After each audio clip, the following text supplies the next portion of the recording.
আসসালামু আলাইকুম everyone, good morning সবরে। ভালো আছেন সব? দেখো আজকে আমি কিতা লাগে আইছি।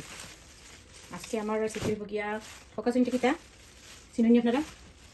ইয়েস, আপনারা চিনি লিসুন। এটা হইল গিয়া সরিষার পাতা, আমরা সিলেটি ভাষায় যেটা কই লাই পাতা। দেখো আমি কত সুন্দর তাজা লাই পাতা লাগিয়েছি। আজকে আমার ইচ্ছে হইল গিয়া লাই পাতা দিয়া রৌ মাছকে চাটনি খাইতাম। দেখো আমি রৌ মাছ ভিজাই রাখি দিছি কেন, ওই দেখো আমি রৌ মাছ 2 পিস নিছি, 2 পিস রৌ মাছ নিছি। দেখানি কত বড় রৌ মাছ। তো আমি এই 2 পিস রৌ মাছ দিয়া আমি আজকে চাটনি বানাইমু। দেখো সবে আমি সরিষার পাতাগুলা কাটিয়ে লেগেছি, সরিষার শাকগুলা কাটিয়ে না একচুয়ালি দইয়া লেগেছি, ছোটো ছোটো করিয়া পয়লা তার ডেঙ্গা থেকে আমি ছুটা গেছি। এখন আমি কাটি লিমু মাছগুলা তার সামনে।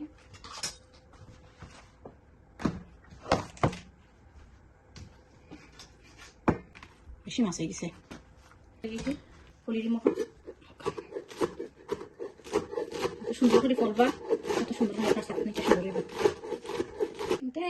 ওই দেখো কত সুন্দর করিয়া কাটা হয়েছে, আর কি সুন্দর একটা শাকর কালার দেখানি, রিয়েলি নাইস কালার। এখন এইখানে নেক্সট প্রসেসও যাই গিয়া নেক্সট আমি সটে কম, আমি এই কোনো হলুদ দিতে নাই, কোনো হলুদ মরিচ কিছু দিতে নাই। আমি যেহেতু লেখাটা থাকি এলাকা কিন্তু সারা রাখবো। আর এটা দিব লেমন জুস,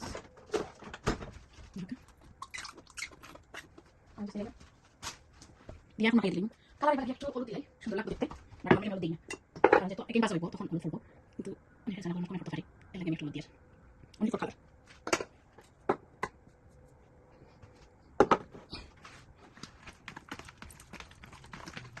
দিলাম। আমি নেক্সট প্রসেসও আইলাম। এখন দেখাইলে মাছগুলারে আমি খেলা খাম এলাকার হারাইমো। আমি একটু লাইনে দিলাম, আমার কিছু লাইট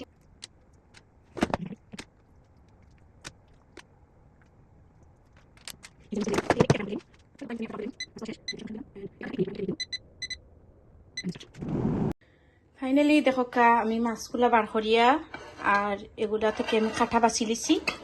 শুনি এখন আমি যাইমু কি রান্নার প্রসেসও যাইবার আগে আমি দেখাইয়া দিলাইমু যে শাক পাতাগুলো আমি কিনা প্রসেস করলাম তাহকা লগে। এখন আমি দেখো সামান্য লবণ দিয়া আর শাক পাতাগুলোর বালা করে খসলাই দিব, যাতে শাক পাতার ভিতরে যদি পানি থাকে পানিগুলো বার হয়ে যাব। ফাইনালি দেখো শাক পাতার ভিতরে কোনো পানি নাই। লোক আমি অনেক বেশি চিপিছি গুন্তরে, চিপি পানি দেখি দিছি, লোক কোন পানি নাই গুন্তর মাঝে। এখন আমি নেক্সট প্রসেস আরম্ভ করবো, চাটনি বানানির প্রসেস। চলো এখন চাটনির প্রসেসটা আমি আরম্ভ করে দিই। এখন দিলাম আমি সরিষার তেল, আমি 1 টেবিল চামচ সরিষার তেল দিব, অনেক কম দিছি, অনলি 1 টেবিল চামচ দিব। রসুন কুচি, একটু সরিষার তেল দিছি, সরিষার তেল আপনারা জানেন সরিষার তেল দিলে একটু ফেনা উঠে। এই যে একটু ফেনা উঠে মরিচ, লাল মরিচগুলো বাজাই দিবা লাগে।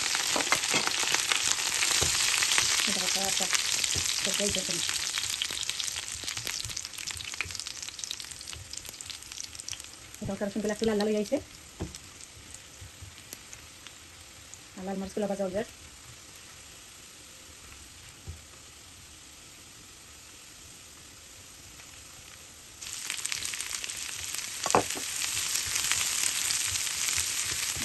দিলাম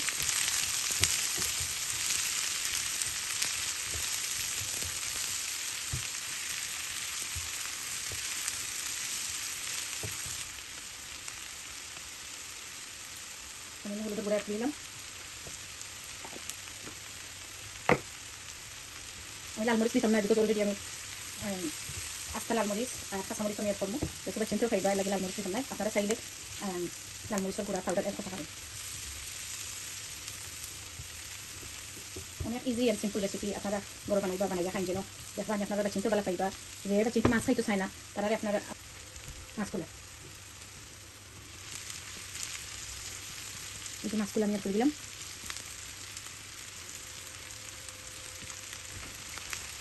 এটা আমার একটা সিক্রেট রেসিপি আমি দিলাম, যদি আপনারা জানতে চান আমার সিক্রেট রেসিপিটা কি, সিক্রেট মশলাটা কিটা, দেন আমার কমেন্ট করবা।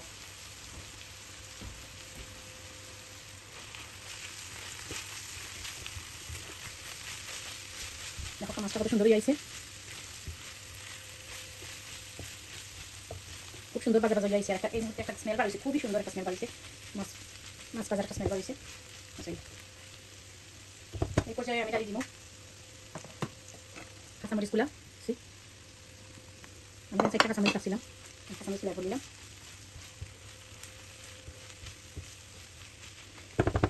আর এখন দেবো এই শাকগুলা। শাকগুলো অবশ্যই আপনারা সিফি সিফি দিবা, যাতে কোনো পানি থাকে না শাকের মধ্যে। আমি শুকনা শাক দিয়ে কোনো পানি নাই, আমি যেহেতু লবণ দিয়ে আগে মাখাইয়া রাখছিলাম, লবণ দিয়ে মাখাইয়া রাখার কারণে শাকটাকে অনেক পানি বাড়াইছে।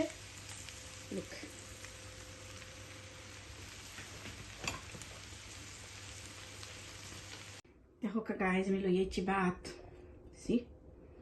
আর লই লিমু লাল মরিচ আর এখান লেবু।